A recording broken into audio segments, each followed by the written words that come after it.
Even today, Lord Krishna lives in the minds of millions as an inspiring presence as he was in the Dwapar Yuga or the days of the Mahabharata. Krishna represents love, devotion, inspiration, solace, victory, dharma, protection, romance, just any aspect of human life. Krishna is there in the thoughts and prayers of millions across the world. Every day, every minute, every second, every moment of life. The purpose of the advent of Vishnu as Krishna has been explained in the Bhagavad Gita. Paritranaya Sathvina, Vinashaya cha Dushkrita, Dharma Sansthapanarthaya, Sambhavami Yuge Yuge. To protect the good, punish the wicked, and establish Dharma, I come from age to age. That is a reassurance. That is a ray of hope which keeps humanity going. Lord Krishna is a man of action. Life calls for action, not an alibi for inaction. Lord Krishna states this concept with clarity in the Bhagavad Gita. Karmanyevadhikarasthe ma phaleshu gadajana. Do your duty, unmindful of the results. Krishna the God is omnipotent, omniscient and omnipresent. But Krishna the man is not above the travails of life. The many manly essence of Lord Krishna is an illustration of the inevitable ebb and flow of human life with all its ups and downs. One should struggle through it and keep going and doing one's duty or dharma. How sad and sullen was the life of Krishna, the man. The child was born in prison. Immediately on birth, the child was separated from the mother, carried away in a container at the dead of night in torrential rain through a tumultuous river and given to foster parents. The child grows up without the mother's presence. The child is attacked by demons, suckled by the demoness Putana with toxic breast milk. He encounters the deadly snake Kalia. He is attacked by the forces of Uncle Kamsa, and still the child survives. King Krishna has to face enemies and is forced to shift his capital to the distant Dwarka. He is forced to witness a distressing spectacle of distrustful kith and kin fighting, killing, and dying in the battlefield. Back home in Dwarka, after the Mahabharata war, Krishna witnesses utter degeneration among his own clan. Internal fights on flimsy grounds, incestuous relations on the increase, and finally, the hero of heroes, the Lord of lords, wielder of the invincible Sudarshan Chakra, succumbs to the arrows of an ordinary hunter. Isn't it a tragic tale from beginning to end? Any man will buckle under it. As Shakespeare would put it, the slings and arrows of outrageous fortune. But the life of Krishna teaches us that cowards die many times before their death, but a valiant tastes death but once. As Vivekananda says, arise, awake, and stop not till your goal is achieved. As Tennyson says in Ulysses, Krishna also teaches us to strive, to seek, to find, and not to yield. Take a few situations which reveal the essence of Krishna as the Abad Bandhav. The scene is a court of the blind king Dhritarashtra. The game of dice is on. Shakuni makes his deft moves cleverly, cunningly. Yudhishthira loses the game. In the frenzied madness of the game, Yudhishthira forgets himself, loses the connect with reality, and pledges everything that he has. He pledges his kingdom, his kingship, his brothers. He pledges himself, and finally pledges what even the vainglorious lout on the street would refuse to pledge. He pledges his wife. Dushasan drags the hapless Draupadi to the court in the public gaze of everyone.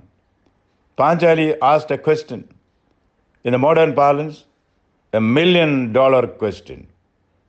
Am I free or am I a slave? That is a legal question. Yudhishthira has pledged himself. He has lost his freedom. He is a slave.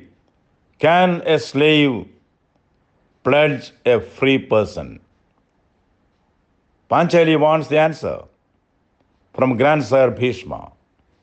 When confronted with the truth, Bhishma evades it, saying it is up to Yudhishthira to decide whether Panchali is a slave or free. At the moment of moments, when Panchali was left in the lurch to fend for herself, comes Dushasan to disrobe her in public. She calls for help of Krishna.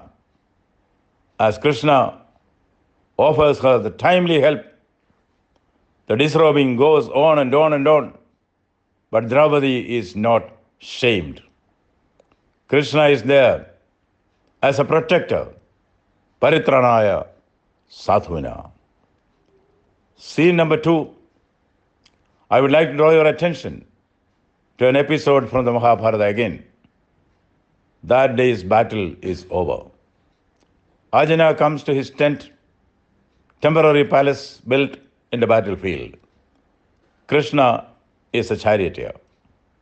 When Arjuna came before his dwelling, he thought, I won the battle. I am the winner. I am the VIP. Who is Krishna? My driver, my chauffeur. It was a practice for Arjuna to get down from the chariot first, and then Krishna will get down. Arjuna will receive him on the ground. That day, Arjuna's pride took over his propriety. Krishna knew the battle going on in Arjuna's mind. He started counting the birds, ignoring Arjuna.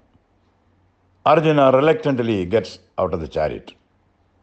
Then, with a mischievous smile, Krishna steps down. The moment Krishna's feet touch the field, the chariot is blown over, explodes into thin air. Flabbergasted, Arjuna didn't know what exactly is happening. Krishna tells him again with a cunning smile, don't worry, Arjuna. In the battle of Kurukshetra, so many Divyastras, divine arrows, fell on this chariot. It did not explode because there was a reason. A simple reason was there. I was there in the chariot. That is what happens when I am not here. The Rath did not explode because there was Krishna in it.